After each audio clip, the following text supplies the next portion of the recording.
હાલો, જય દ્વારકાધીશ મિત્રો, કેમ છો બધા? મજામાં ને? સ્વાગત છે તમારું મારી ચેનલમાં. જો આજે આપણે બનાવવાના છે કોબીજના પરાઠા. તો એના માટે આપણે આ એક કોબી લઈ લીધી છે અને તેને જે ઉપર ખરાબ પાંદડા હોય તે આપણે દૂર કરી દીધા છે. હવે આ કોબીને આપણે સૌથી પહેલા મોટા ટુકડામાં કાપી લેશું.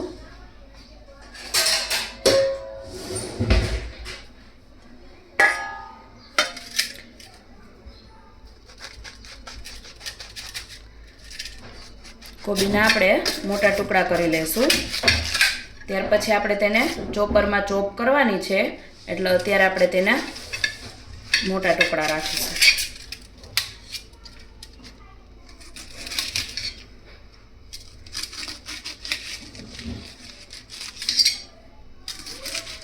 આ રીતે આપણે કોબીને મોટા ટુકડામાં સુધારી લેશું.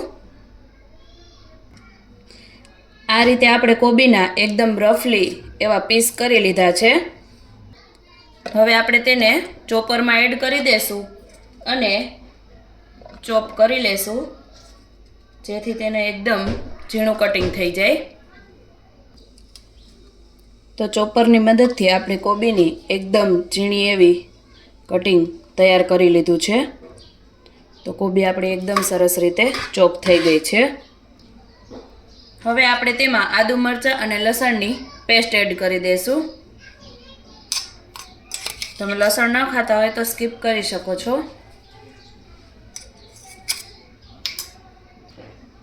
હવે આપણે તેમાં બધા મસાલા એડ કરવાના છે. તો સૌથી પહેલાં અડધી ચમચી જેટલી હળદર એડ કરી દઈશું. થોડો ગરમ મસાલો,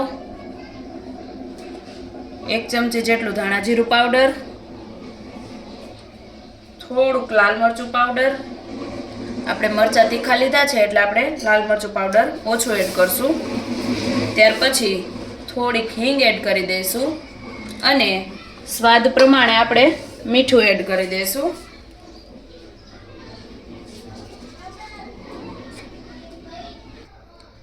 ત્યાર પછી આપણે સ્વાદ માટે થોડીક ખાંડ એડ કરી દઈશું અને થોડોક આપણે લીંબુનો રસ એડ કરી દઈશું.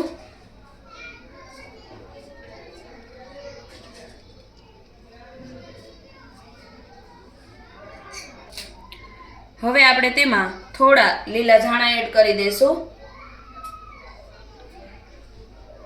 અને બધા મસાલાને સરસ રીતે મિક્સ કરી લઈશું.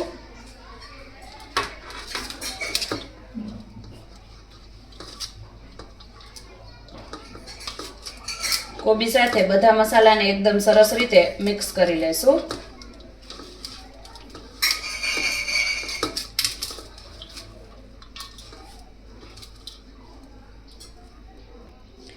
હવે બધા મસાલા એકદમ સરસ રીતે મિક્સ થઈ ગયા છે. તો હવે આપણે તેમાં થોડુંક લોટનું ટેક્સચર આપવા માટે આપણે થોડોક એમાં અડધી વાટકી જેટલો ચણાનો લોટ એડ કરી દઈશું. આપણે વધારે લોટ એડ નથી કરવાનો. અને થોડોક આપણે તેમાં તપકીરનો લોટ એડ કરી દઈશું.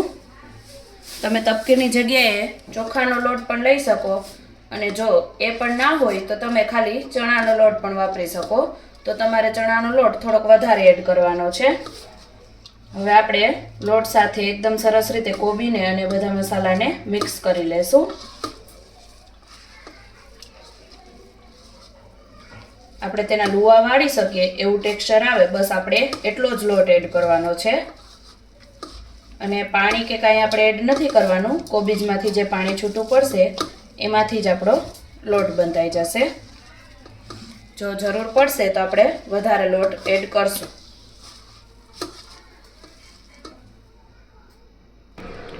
હવે આપણે તવી ઉપર થોડું તેલ લગાવી દઈશું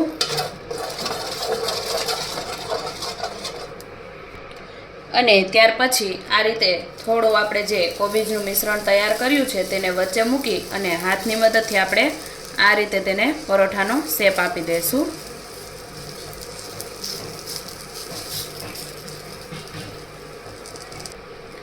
આ રીતે હાથની મદદથી આપણે તેને પરોઠાનો શેપ આપી દીધો છે.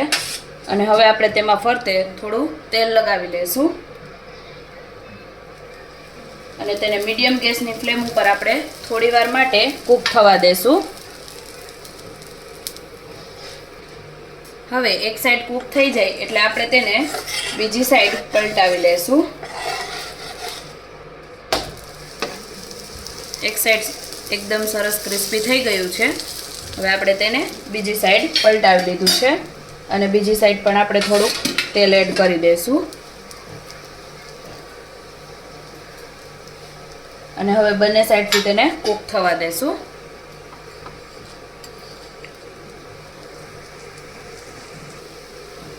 તો બીજી સાઈડ પણ આપણે તેને કૂક કરી લીધું છે. જો બીજી સાઈડથી પણ આપણે એકદમ ક્રિસ્પી થઈ ગયું છે. તો હવે આપણે તેને ઉતારી લઈશું. આ રીતે આપણે બધા પરાઠા તૈયાર કરી લઈશું. તો તૈયાર છે આપણા કોબીજના પરાઠા. ખૂબ જ ટેસ્ટી બની અને તૈયાર થાય છે. તો તમે પણ એકવાર જરૂરથી ટ્રાય કરજો. બાળકોને પણ બહુ જ ભાવે છે અને મોટાથી લઈ બાળકો સુધી બધા ખાઈ શકે એવા બની અને તૈયાર થાય છે. તો એકવાર જરૂરથી આ રેસીપીને ટ્રાય કરજો અને રેસીપી કેવી લાગી તે કમેન્ટ કરીને જરૂરથી જણાવજો. વિડીયો ગમે તો લાઈક કરજો, શેર કરજો અને સબસ્ક્રાઈબ કરજો. અને જો ચેનલમાં નવા હોય અને ચેનલને હજી સુધી સબસ્ક્રાઈબ ના કરી હોય તો સબસ્ક્રાઈબ કરવાનું ના ભૂલતા. અને આવા અવનવા બીજા ગુજરાતી વાનગીઓના વિડીયો જોવા માટે એકવાર અમારી ચેનલની અવશ્ય મુલાકાત લેજો. અને આ કોબીજના પરાઠાને તમે દહીં સાથે, ચટણી સાથે, સોસ સાથે કે પછી જો એમનેમ પણ ખાશો તો ખૂબ જ ખાવાની મજા આવશે અને ટેસ્ટી લાગશે.